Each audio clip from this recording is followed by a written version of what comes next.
Pues atravesamos una situación muy complicada. La guerra sigue, esta guerra que pues se le ha dado en llamar la guerra de Calderón, pero desde mi punto de vista es la guerra de Washington porque fue recetada por la DEA en octubre del año 2010 y lo que hizo Calderón pues fue dar rienda suelta a sus instintos y a las sugerencias que le dieron de Estados Unidos. La cuestión es que la guerra sigue, hay que estar claros en que pues para la industria bélica de Estados Unidos pues es un gran negocio porque el 70% de las armas son de Estados Unidos. Por otro lado, la economía pues sigue en crisis y en estos primeros 6 meses de Peña Nieto pues todavía se ha ahondado más esta crisis.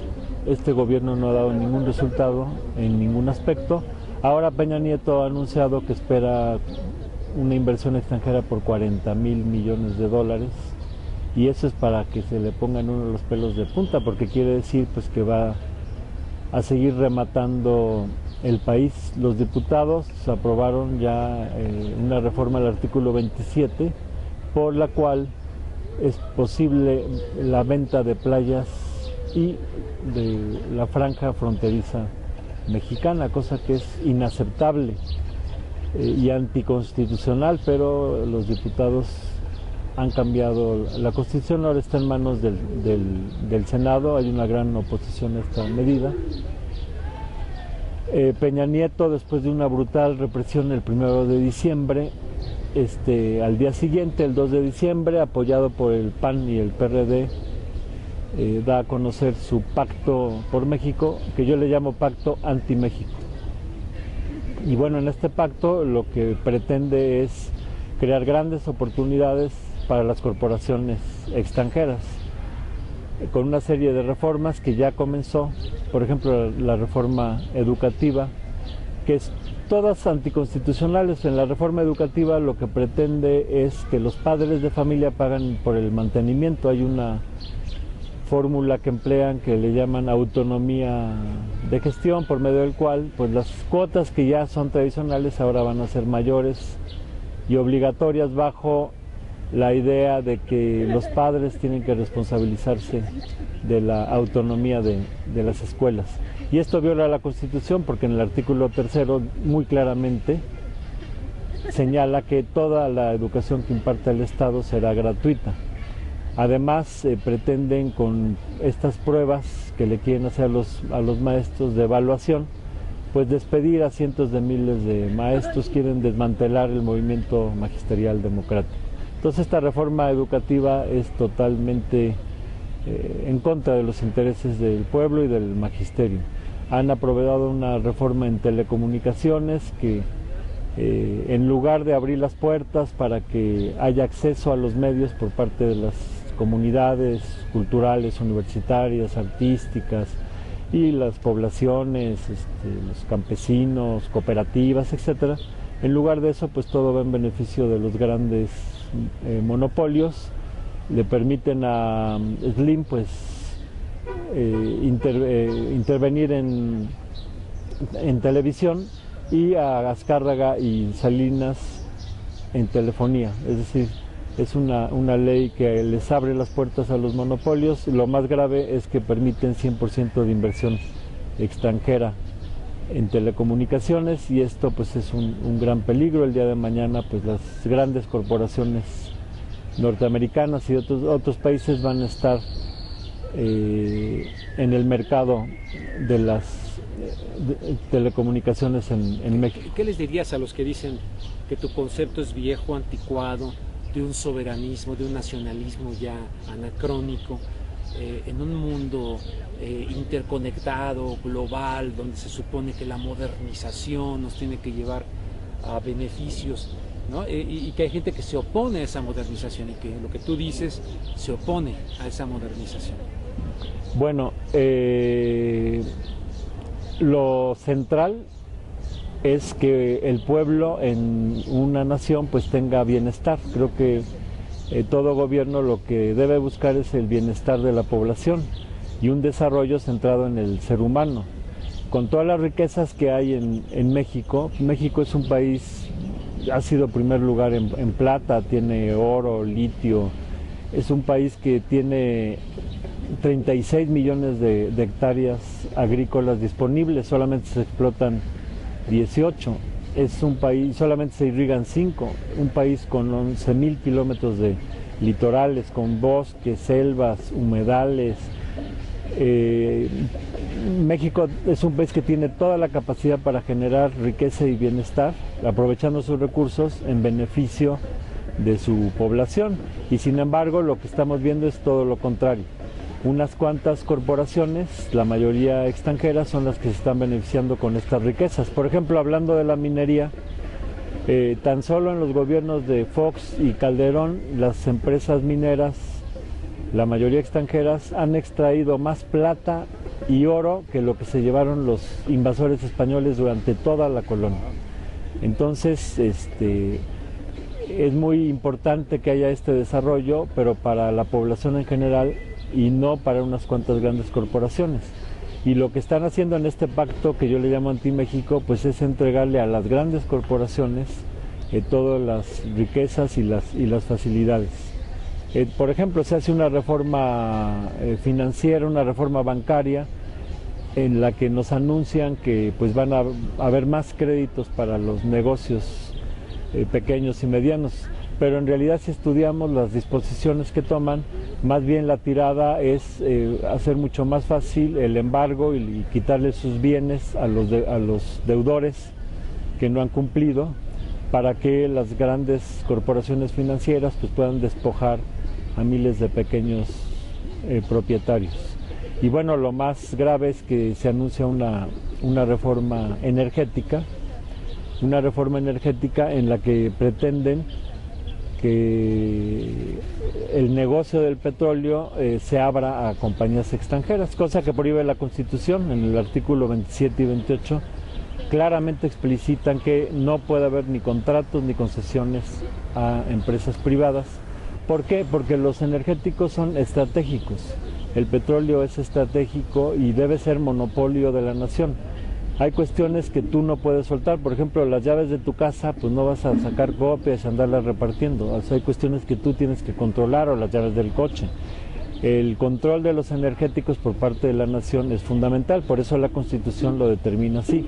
Sin embargo, Peña ya anunció en el extranjero que pretende modificar la Constitución para darle seguridad a los inversionistas y para compartir la renta petrolera.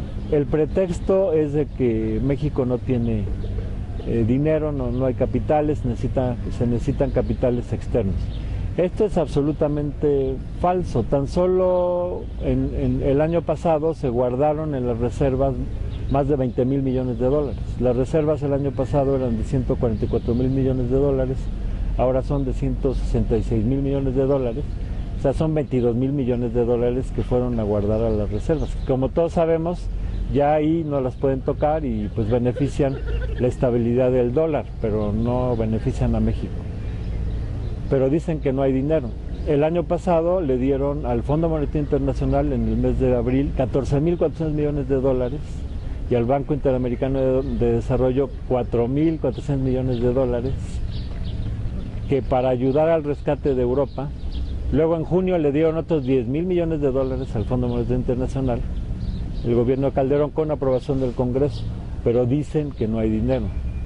Pemex gana cada año 1,250,000,000 y un billón de los mexicanos, que es 1,000,000 de millones de pesos, 1,250,000 pesos, pero dicen que no hay dinero. Nada más de impuestos le quitan como 60,000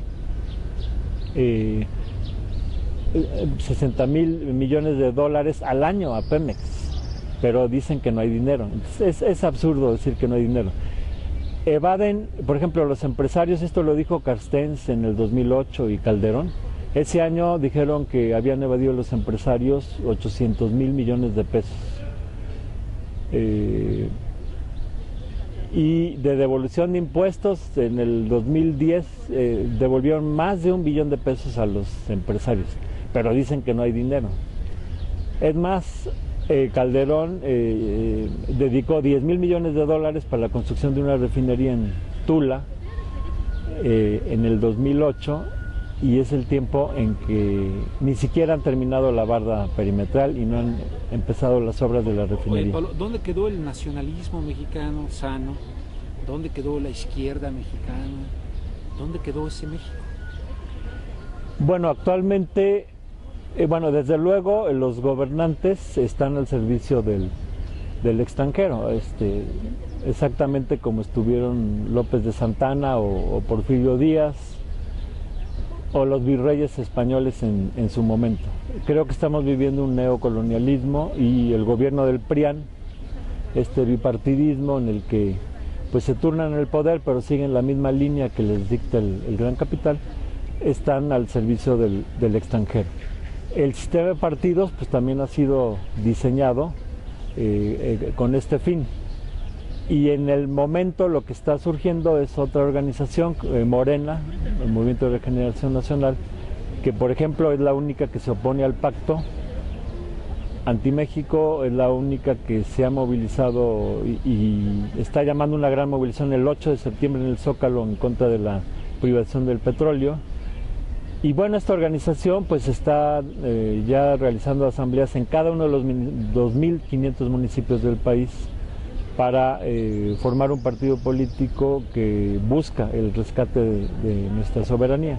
Pero bueno, además de Morena hay cientos de organizaciones sociales, de organizaciones de ONGs, en fin, hay todo un gran movimiento en defensa de la soberanía, que no está institucionalizado, pero sí es muy fuerte, y en cada lugar se expresa según la problemática. Puede ser en contra de una mina, porque actualmente las mineras se están apoderando de amplios territorios, están explotando a cielo abierto para llevarse el oro y la plata, dejan una gran canadienses, una gran contaminación del agua y del subsuelo. En fin, hay movimientos contra las mineras, hay movimientos contra las presas, hay movimientos, por ejemplo en Oaxaca, hay todo un proyecto para generar energía eólica en la que se han apoderado de las tierras comunales. El embate que ha sufrido nuestro país y su población por parte del PRI y el PAN, y la complicidad de los demás partidos con ellos, pues requiere de hacerle frente, y el que le está haciendo frente pues es Morena, bajo la dirección de López Obrador. Entonces lo que está en juego es la lucha por la soberanía del país y por el bienestar de la población, más que la cuestión de una persona. Por ejemplo, en gasolina estamos importando la mitad de la gasolina, más de 25,000 millones de dólares, en lugar de producirla nosotros mismos. México era autosuficiente en la producción de gasolina, pero por indicaciones del Fondo Monetario Internacional se dejaron de desarrollar refinerías en México. En este pacto, como dice López Obrador, ¿no? Es como ser productor de naranjas e importar jugo de naranjas. Sí, es un buen ejemplo, ¿no? Claro. En Petroquímico estamos importando 5,000 millones de dólares, cuando nosotros podemos producirlo y exportarlo. Entonces, en el pacto, en los compromisos del 54 al 60, pues ya se prepara la privatización del petróleo, no de Pemex. Pemex lo van a dejar como empresa estatal, pero el negocio del petróleo lo quieren privatizar, y en el compromiso 57 hablan explícitamente de abrir la petroquímica a capitales extranjeros. Por eso Calderón no terminó la refinería en Tula, porque estos gobiernos vendidos quieren que el negocio sea para los extranjeros, no para México. Entonces, paso a paso, este pacto que hizo aprobar Peña el 2 de diciembre, pues lo que hace es fortalecer a las grandes corporaciones, hasta en cuestiones que parecieran muy buenas, como becas a madres solteras o a desempleados, ancianos, etcétera. Todo este dinero lo van a manejar la banca privada, que en México el 90% es extranjera, el 90% de los activos bancarios. Entonces toda esa masa de dinero lo van a financiar los bancos extranjeros. Entonces este proyecto de Peña es el proyecto de las corporaciones extranjeras, y nosotros necesitamos y estamos desarrollando un proyecto para México, donde las riquezas sirvan para el desarrollo de cada uno de los municipios, de los estados, de las regiones, de la nación, y el centro de la actividad del gobierno pues sea promover el desarrollo. Lo que estamos sufriendo desde que caímos en el neoliberalismo y en este control de los organismos financieros internacionales para saquearnos es en el desmantelamiento de la nación y no en la construcción. Y bueno, ya están llegando ya a un límite en el que el pueblo de México pues comienza ya a organizarse para revertir las cosas y hacer valer nuestros derechos, porque están violando todos y cada uno de nuestros derechos, como con la ley que aprobaron saliendo Calderón, la nueva ley laboral, donde pues prácticamente se instaura un esclavismo moderno, porque pues derechos como la jornada de 8 horas, todas las prestaciones, los contratos colectivos, todos los derechos laborales, las pensiones, pues ya no existen. Hoy los jóvenes ya son contratados con empleos temporales, donde los despiden cuando se les da la gana, sin un horario y con sueldos de hambre. El otro día salieron datos muy interesantes de la OCDE, de la Organización para la Cooperación y el Desarrollo Económico, donde por ejemplo hablan de quiénes son los países que más trabajan, y resulta que el país donde más se trabaja es en México. El mexicano es el trabajador que más trabaja, un promedio de 2.250 horas al año contra 1.776 de los demás países. La OCDE la componen 35 países. Entonces resulta que los que más trabajamos son los mexicanos, pero al mismo tiempo somos los que menos ganamos. Ahora que escucho las campanas, me imagino que son de la iglesia de aquí, ¿no? Estas son campanas de iglesia. ¿Qué papel está jugando la iglesia mexicana? Sí, nada más para terminar, somos los que menos ganamos, o sea, un promedio de $9,800 al año, mientras los demás ganan un promedio de 34,000 y pico, o sea, ganamos menos de la tercera parte que los demás. Entonces, esto pues realmente es una ignominia. Rebate lo que tradicionalmente se dice, ¿no? De que en México hay mucha pobreza, pero es que hay mucha pereza. Hay gente que así lo dice, ajá, que asocia la problemática de la pobreza en México con la pereza, con la flojera. Y acá sí, estos datos rebaten eso, ¿no?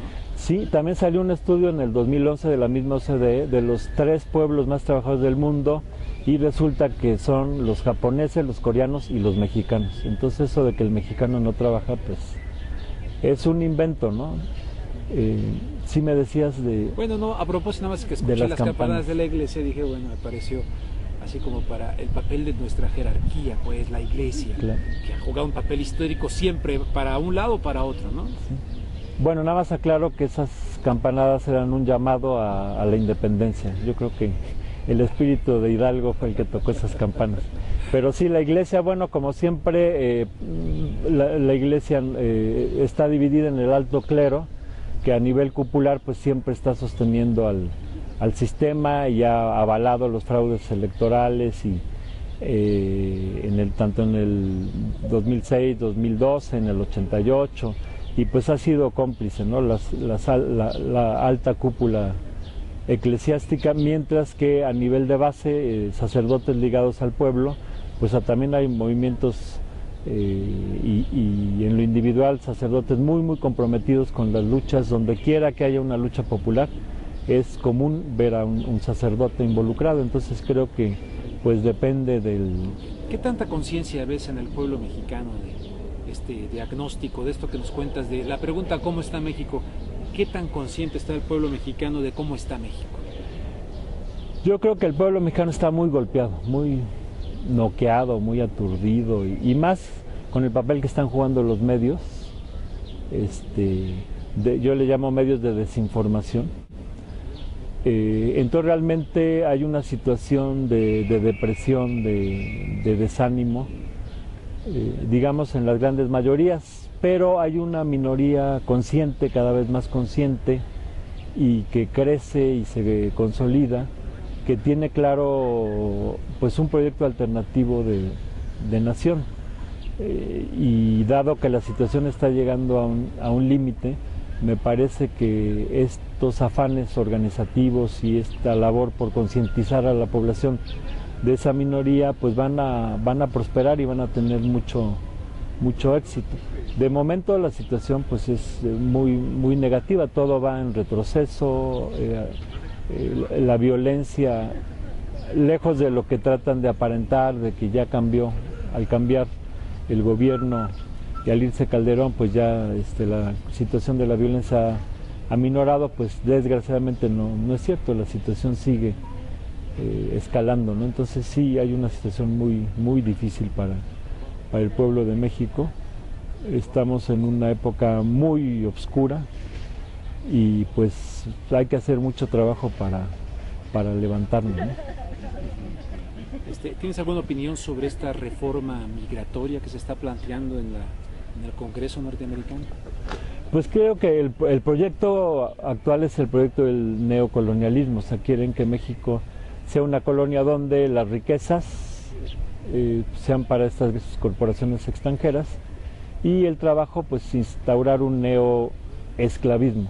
Y en este esquema pues todo lo que se ha hecho con los migrantes mexicanos pues es convertirlos en modernos esclavos, porque con el pretexto de que no tienen papeles se les criminaliza y pierden todo derecho. En esta reforma migratoria, bueno, la militarización de la frontera y toda la vigilancia que están implementando con aviones no tripulados, helicópteros, va a haber, si mal no recuerdo, 40,000 guardias fronterizos, en fin. Todo esto pues me recuerda al muro de Berlín, como atinadamente lo posteaste hace unos días. El asesinato de mexicanos por la Guardia Fronteriza en Estados Unidos y en México. Todo esto me habla a mí de este neoesclavismo. Y esta reforma migratoria, bueno, pues eso de que tarden 10 años en darle los papeles al trabajador, y durante esos 10 años el trabajador va a estar perfectamente controlado, pues me parece un paso más hacia el control, el sometimiento de los trabajadores y no a legalizar su situación. Creo que todo ser humano es legal, todo ser humano tiene derecho a trabajar, y así como han abierto las fronteras para las mercancías, para los capitales, pues también deben de abrirse para los seres humanos, y lo que estamos viendo es al revés, no se están abriendo las fronteras, se están cerrando, y el control contra los migrantes pues se está estrechando. Creo que es un paso regresivo. Como dije al principio, me parece que la situación actual es regresiva en todos los aspectos. ¿Sigues viendo la anexión militar de México hacia los Estados Unidos? Se está implementando ya con Calderón, pues ya entró abiertamente en su Oficina Binacional de Inteligencia a operar aquí en México. Creo que fue muy escandalosa la forma en que se dio, y entonces cuando vino Obama se dio un matiz, ¿no?, en el que aparentemente pues ya el control militar de Estados Unidos en México va a ser más indirecto, pero el fondo es el mismo. México en este momento pues forma parte de los planes militares estratégicos de Estados Unidos, y con el gobierno que tenemos pues le hace el juego a todas las acciones del gobierno de Estados Unidos. Por ejemplo, ahorita con este evento ignominioso de impedir el tránsito del avión en el que iba el presidente de Bolivia, Evo Morales, pues casi 100 países han protestado o van a protestar, y dentro de esas voces de protestas pues no se ve a la mexicana, cuando pues fue un acto sin precedentes que viola todas las convenciones y tratados internacionales y la ley internacional. Sin embargo, el gobierno mexicano pues se calla la boca. Entonces sí vemos un gobierno sometido en todos los aspectos a los designios de Washington y también en lo militar.